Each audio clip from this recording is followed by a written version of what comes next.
ये होल्ड किया, और ये जो होल्डिंग है ये बेसिकली रिलाई करती है 1893 के यूएस सुप्रीम कोर्ट के जजमेंट के ऊपर, जहाँ पर ये होल्ड किया गया था कि जब तक ओरल बात की जा रही हो और अगर वो फिक्स ना हो किसी टेंजिबल मीडियम में, या आप सोच रहे हो और उसको फिक्स ना कर रहे हो किसी टेंजिबल मीडियम में, उस वक्त तक आपको कॉपीराइट की कोई प्रोटेक्शन नहीं मिल सकती। ठीक है जी। तो this is the second requirement, जिसको हम कहते हैं फिक्सेशन। पहले है ओरिजिनल, वेरी इजी, आपने कहीं से कॉपी ना किया हो जो आपका वर्क है। और second requirement, it should be fixed in a tangible medium. अब टेंजिबल मीडियम से मुराद ये नहीं कि वो किताब में लिखा जाए, अगर आपने उसको किसी को ईमेल कर दिया है, आपने उसको कहीं और सेव किया हुआ है, that's a fixation in tangible medium as well. Okay, दो तरह के राइट्स हैं, इकोनॉमिक राइट्स और वर्क राइट्स।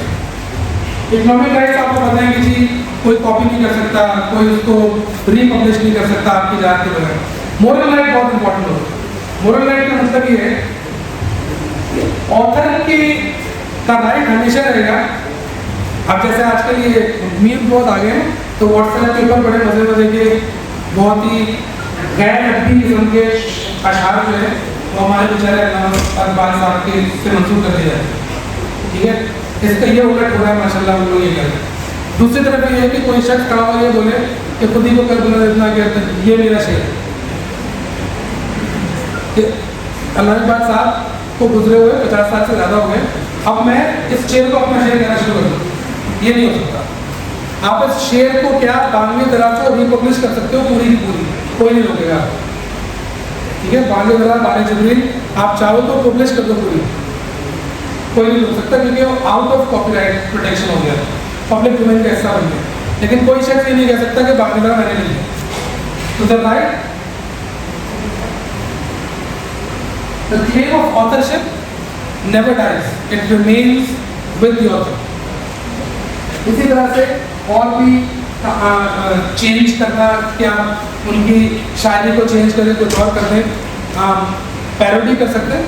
ये एक्सेप्शन मौजूद है लॉ के अंदर, लेकिन उसको कुछ और तरीकों से चेंज करके और फिर अपने नाम से करना शुरू कर दें, ये रजिस्ट्रेशन ऑप्शनल, जरूरी नहीं कि आप रजिस्टर करें कॉपीराइट रजिस्ट्री में जाके, लेकिन ऑब्वियसली बहुत सारे रजिस्ट्रेशन फाइल होती है। One of the things that lawyers do is file trademark के लोगोस भी कॉपीराइट में, क्योंकि बास लोगोस जो हैं वो उसमें डिज़ाइन या आर्टिस्टिक एलिमेंट मौजूद होता है। ये जो सामने बोतल के पूरी ये रैपर लगा हुआ है, इसके अंदर आर्टिस्टिक एलिमेंट मौजूद है, ब्लू कलर की कुछ है, उसके बाद ऊपर पहाड़ है, यू नो, आप नजर आ रहा है। This artistic element can be protected as copyright as well. तो एक चीज़ जो मैं आपको बातों बातों में बताने की कोशिश कर रहा हूँ वो ये है, आईपी के मुख्तलिफ राइट्स जो हैं वो ओवरलैपिंग प्रोटेक्शन देते हैं। एज ए फुल लॉयर जब आपके पास आपका क्लाइंट आएगा तो आप उसके लोगों को फॉर एग्जाम्पल देख के कहेंगे कि जनाब तुम्हें ट्रेडमार्क को तो फाइल करना है, लेकिन उसके आर्टिस्टिक एलिमेंट जो है उसके लिए तो कॉपीराइट में जाना चाहिए। To give a complete holistic protection to the product या सर्विस या व्हाटएवर, आप उसको ऐसा मशवरा देंगे, फिर उसके बाद ऑब्वियसली डिज़ाइन की बात की जाए। ओके, कुछ एग्जाम्पल्स हैं मौजूद है, मैं उसमें ज़्यादा प्रोड्यूस करता हूँ। और duration of life of the author is duration of life of the author plus 50 years. और उससे पहले आपने बताया मोरल राइट्स का भी डाई नहीं होते, तो ये तो फिर जो ड्यूरेशन सिर्फ इकोनॉमिक राइट्स के लिए हो गई ना, सिर्फ इकोनॉमिक राइट्स, और मोरल राइट्स हमेशा रहेंगे। Again, you do not have to register a copyright. It's a burden of proof process है from the plaintiff to the respondent. Exceptions हैं इसके राइट्स में, काफ़ी सारे एक्सेप्शन हैं, बहुत सारे एक्सेप्शन हैं। न्यूज़ रिपोर्टिंग एक्सेप्शन है, फॉर एग्जाम्पल एजुकेशन का एक्सेप्शन है, और बहुत सारे एक्सेप्शन हैं। थोड़े थोड़े पार्ट्स आप कॉपी कर सकते हैं for non commercial purposes. Section 57 है कॉपीराइट ऑर्डिनेंस का जो एक्सेप्शन बताता है, और 57 तमाम चीज़ें जो हैं that can be the trademark.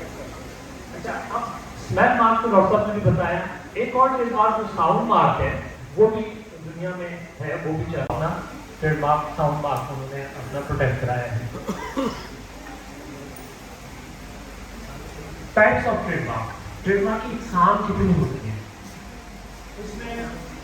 अब ट्रेडमार्क एग्जैक्ट ट्रेडमार्क, उसके बाद फिर सर्विस मार्क है, फिर उसके बाद कलेक्टिव मार्क और सर्टिफिकेशन मार्क है, डेवलपिंग इंडिकेशन। अब इसमें ट्रेडमार्क प्रेस्क्राइब फीस है जो है और उसके साथ जमा करा के आप इसके साथ TM5 फॉर्म के साथ ग्राउंड्स ऑफ अपोजिशन देंगे। जैसे आप सिविल सूट फाइल करते हैं तो आप उसके नीचे अपलेंट की सारी डिटेल्स आप डालते हैं कि किन ग्राउंड्स पे आपने ये केस किया है, तो ग्राउंड्स ऑफ केस जो है वो TM5 फॉर्म के साथ आपको वो डिटेल देनी है। ये नहीं कि आपने खाली TM5 जमा करा दिया और मैंने अपोज कर दिया, नहीं ऐसा नहीं है। आपको ग्राउंड्स ऑफ अपोजिशन उसके साथ देना है, आपको तमाम डिटेल्स आपने देनी है, आप किस वजह से उसको अपोज कर रहे हैं और आप किन चीजों पे आपको जो है ग्रीवेंसेस हैं, तो वो the details of your case should be submitted along with that TM5 form and the prescribed fees as well. इसको मैं पढ़ता नहीं क्योंकि टाइम वाला शॉर्ट है, आगे नहीं करते हम लोग। ये है TM6, मैंने आपको बताया कि WSO जमा कराते हैं किसी भी सूट के अगेंस्ट आप ये TM5 जमा, TM6 हमारे यहाँ ट्रेडमार्क रजिस्ट्री में TM6 फॉर्म होता है, तो TM6 फॉर्म के साथ भी आपको डिटेल्स अपनी देनी है, आप किस ग्राउंड पे आप उसको जवाब आप दे रहे हैं, आप किस तरीके से उसको कंटेस्ट कर रहे हैं, तो जो भी जवाब आप देंगे तो अपोजिशन का जवाब देने के लिए TM6 फॉर्म है। हमारे सिविल प्रोसीडिंग में WS आती है तो ये समझिए कि WS ही है, लेकिन इस WS के साथ TM6 फॉर्म जाएगा और उसकी प्रिस्क्राइब्ड फीस उसके साथ है। इसमें सारी डिटेल्स हैं, एप्लीकेंट की भी और तमाम चीजें रहती हैं। उसके साथ ये TM7 फॉर्म मैंने आपको बताया कि रिक्वेंडर है, एफिडेविट है, सारे ड्यू प्रोसेस है वो अपोजिशन का, वो पूरा होने के बाद फिर contention of hearings from both the parties, from the applicant or opponent, ये ली जाती है। ठीक है, आप लोग तैयार हैं, ठीक है, तो फिर हमें इंटेंशन दे देते हैं। TM7 फॉर्म होता है वो जमा कराते हैं और इंटेंशन अपनी हेयरिंग के लिए तैयार हो जाते हैं, तो फिर TM7 फॉर्म करते हैं। उसके बाद TM11 ये वो फॉर्म है कि जब आपकी सारी कार्रवाई पूरी होगी, आप उन तमाम पब्लिकेशन से भी निकल गए, अपोजिशन से भी निकल गए, सारे काम हो गए, अब इस स्टेज पे आके you are going to claim your registration certificate. तो इस TM11 फॉर्म के साथ आप प्रिस्क्राइब्ड फीस है वो आप जमा कराएंगे जो इसकी मुजवजा फीस है, फिर आप वो रिक्वेस्ट देंगे कि ये आपका ट्रेडमार्क एप्लीकेशन जो है वो ड्यू प्रोसेस भी उसका पूरा हो गया और अपोजिशन से भी क्लियर हो गई, पब्लिकेशन भी उसकी पूरी होगी, तो उसके बाद जो है वो आपकी TM11 फॉर्म जमा कराएंगे। उसके बाद आपको सर्टिफिकेट इशू हो जाएगा, registration certificate, then you are going to be the proprietor of that particular trademark जिसके लिए आपने उसको अप्लाई किया है। ये TM12 फॉर्म होता है हमारे में 10 साल की रिन्यूअल के लिए। जब कोई ट्रेडमार्क रजिस्टर हो जाता है और 10 साल का टाइम पीरियड उसका पूरा हो जाता है, तो उसकी एक्सपायरी से 6 महीने पहले या उसकी एक्सपायरी के 6 महीने बाद ट्रेडमार्क एप्लीकेशन फॉर्म TM12 के ऊपर एप्लीकेशन फाइल की जाती है रिन्यूअल के लिए फॉर 10 ईयर्स टाइम, फिर आप दोबारा करेंगे, फिर 10 साल के लिए अप्लाई करेंगे। और इंटरनेशनली ट्रेडिंग का बिजनेस कर रहा हूँ और ट्रेडिंग सर्विसेज में प्रोवाइड करता हूँ और इंटरनेशनली बायर से लिंक होता है और मैं इंटरनेशनली जो है ना मुख्तलिफ एग्जीबिशंस पे भी जाता हूँ और अपने सर्विसेज देता हूँ, अपनी प्रोडक्ट मतलब बेचता हूँ वहाँ जाके और उनको सर्विसेज देता हूँ। तो क्या मैंने जो अपने यहाँ पर ट्रेडमार्क अपना एक लोगो जो है वो रजिस्टर कराया हुआ है पाकिस्तान में, क्या मुझे इंटरनेशनली भी वहाँ पर एक अलग से उसकी रजिस्ट्रेशन करानी पड़ेगी? आपने एडवांस सवाल पूछिए, भारत में चलेगा वो टेरिटोरियल जुरिसडिक्शन है with Pakistan, but luckily Pakistan ने last year Madrid protocol sign किया है for filing of international application by sitting in Pakistan. More than 108 countries में आप एप्लीकेशन फाइल कर सकते हो while you are sitting in your home, even you are in office, आप laptop उठाएं और जस्ट यू कैन डू ये तो इंटरनेशनल। और ये जो एप्लीकेशन आपने फाइल किया उसमें कोई करेक्शन आपको करनी है, कोई इसमें कोई गलती आपसे हो गई, क्लैरिकल एरर हो गई, किसी भी स्टेज पे बिफोर रजिस्ट्रेशन आप TM16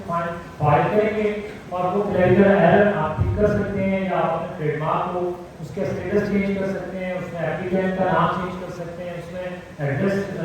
for pending application before registration बोलो TM16 फॉर्म फाइल करके आप उसकी करेक्शन किसी भी रिक्वेस्ट में आप उस पर कर सकते हैं जिसकी मौजूदा फीस के साथ TM16 फॉर्म करते हैं। इसी तरीके से TM45 हमारे कैटेगरीज हैं, तो आपको किसी भी एक कैटेगरी के लिए आप उसकी रिक्वेस्ट देंगे, उसकी आप फीस जमा कराएंगे, तो then you will get in return the status of your trademark application. TM46 ये बड़ा इंपॉर्टेंट फॉर्म है। आप कोर्ट में जाते हैं और वहाँ से आप अपने केसेस की सर्टिफाइड कॉपीज लेते हैं। आप अपने केसेस से सर्टिफाइड कॉपीज लेते हैं, किसी भी आप डॉक्यूमेंट की सर्टिफाइड कॉपी लेते हैं। इसी तरीके से आप ट्रेडमार्क रजिस्ट्री में किसी भी डॉक्यूमेंट की सर्टिफाइड कॉपीज लेने के लिए, सर्टिफाइड एक्सट्रैक्ट लेने के लिए आप TM 46 फाइल करते हैं और आपको सर्टिफाइड एक्सट्रैक्ट उसको मिल जाता है। चाहे आपका रजिस्टर्ड ट्रेडमार्क है, अंडर ऑपोजिशन है, या बट अगर वो रिमूव हो गया, वो रिफ्यूज़ हो गया या अबैंडन हो गया, तो उस सूरत में आपको इन्फॉर्मेशन तो मिल जाएगी, लेकिन आपको contents of that particular application आपको नहीं मिलेंगे। उस सूरत में अगर वो रिफ्यूज़ हो गया, रिमूव हो गया या अबैंडन हो गया, तो आपको उसके एक्सट्रैक्ट आपको नहीं मिलेंगे। बस सिंपली आपको एक इन्फॉर्मेशन मिल जाएगी कि ये ट्रेडमार्क जो है that is no more on record और no more on register. Stamp form है इसका, स्टैम्प पेपर के ऊपर 200 रुपये के स्टैम्प पेपर पे या 500 रुपये के स्टैम्प पेपर पे आप इसको नोटराइज करा के आप एप्लीकेशन के साथ जमा करा सकते हैं। देन यू बिकम वो authorised attorney on the record of registry TM 48 के बाद। ये TM 56 फॉर्म है जी, ये कोई भी ऐसा एक्शन, चाहे वो पब्लिकेशन का हो या आपको उसका जवाब देना हो, तो उसमें आपको एक्सटेंशन चाहिए होती है। जब आपके पास टाइम नहीं है, आप डॉक्यूमेंट जमा कर रहे हैं, आपकी क्लाइंट से बात नहीं हुई, क्लाइंट ने तक आपको क्लियर नहीं किया, लेकिन टाइम रनिंग आउट है, तो उस टाइम को रोकने के लिए, ताकि आप इस एप्लीकेशन को इन टाइम आप उसको जवाब दे सकें, तो you can file request in form TM 56 with the perspective of application आप देंगे। फिर रजिस्ट्रार की डिस्क्रिप्शन है, अगर तो विदिन टाइम है तो वो उसको ग्रांट कर देगा, अगर टाइम बार्ड है तो then that depends on the case. ये TM 57 फॉर्म है। अबंडेंट एप्लीकेशन किसी स्टेज पे अगर आपकी होती हुई है, तो उस एप्लीकेशन की रेस्टोरेशन के लिए TM 57 फॉर्म फाइल किया जाता है, रिक्वेस्ट फाइल की जाती है, और इस रिक्वेस्ट के मुताबिक रजिस्ट्रार और ट्रेडमार्क जो है वो केस को देखता है, उसके डॉक्यूमेंट्स को देखता है, एविडेंस देखने के बाद उसको वो रिस्टोर कर देते हैं रजिस्ट्रार को। तो ये जो था एक ओवरव्यू मैंने आपको बता दिया, उसके साथ साथ अब मैं आपको क्विकली थोड़ा सा दिखाता हूँ। ये ट्रेडमार्क एप्लीकेशन फाइल की गई इस लेवल के साथ, एक सैंपल है ट्रेडमार्क एप्लीकेशन फाइल करने का। ये दूसरा सैंपल जो मैंने आपको बताया कि डेटा कैप्चरिंग के बाद ये एक्नॉलेजमेंट रिसीव इशू की जाती है, एप्लीकेंट को अटॉर्नी को आती है कि आपकी एप्लीकेशन रिसीव होगी हमारे साथ, और वो क्यों लगी फॉर एग्जामिनेशन और फॉर रजिस्ट्रेशन प्रोसीजर। ये आपको एक्नॉलेजमेंट दी जाती है ट्रेडमार्क एप्लीकेशन की। उसके बाद ये आपको ट्रेडमार्क एप्लीकेशन अगर एग्जामिन होने के बाद अगर कोई ऑब्जेक्शन आ जाता है उसमें, तो ये एग्जाम्पल है उसका, शो कॉज कहलाता है। ये ऑब्जेक्शन जो एप्लीकेशन है और ये इशू किया जाता है एप्लीकेंट या एजेंट को, जिसका वो जवाब देता है। अगर वो सेटिस्फैक्टरी सारी चीज़ें होगी, तो ये ट्रेडमार्क एप्लीकेशन जो मैंने आपको बताया था कि accepted for publication, this is the form और दिस इज द लेटर, और the basis of this letter जो आपकी ट्रेडमार्क एप्लीकेशन एक्सेप्ट हो जाती है फॉर पब्लिकेशन, तो ट्रेडमार्क ये वो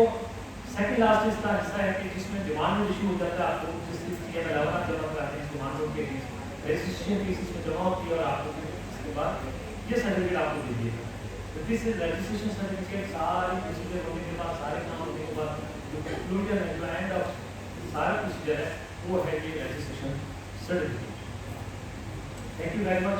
बहुत शुक्रिया जी। 10 साल तक मैं ट्रेडमार्क काम कर रहा हूँ, 10 साल से पहले या 10 साल के बाद मैं सोचता हूँ या समझता हूँ एज पर सर्कमस्टेंसेस कि भाई ये मुझे अब अपना ट्रेडमार्क थोड़ा चेंज करना है, तो लोग मेरे ट्रेडमार्क कॉपी कर रहे हैं या उसका सिमिलर बना के कुछ इलीगल मोटिव्स हासिल कर रहे हैं, तो मैं उसे चेंज करना चाहता हूँ। तो क्या मैं उसको उसमें कुछ चेंजेस के लिए फ्रेश एप्लीकेशन दूंगा या कोई फिर उसे अमेंडेड कोई एप्लीकेशन? देखिए, ट्रेडमार्क का जो लॉ है ट्रेडमार्क,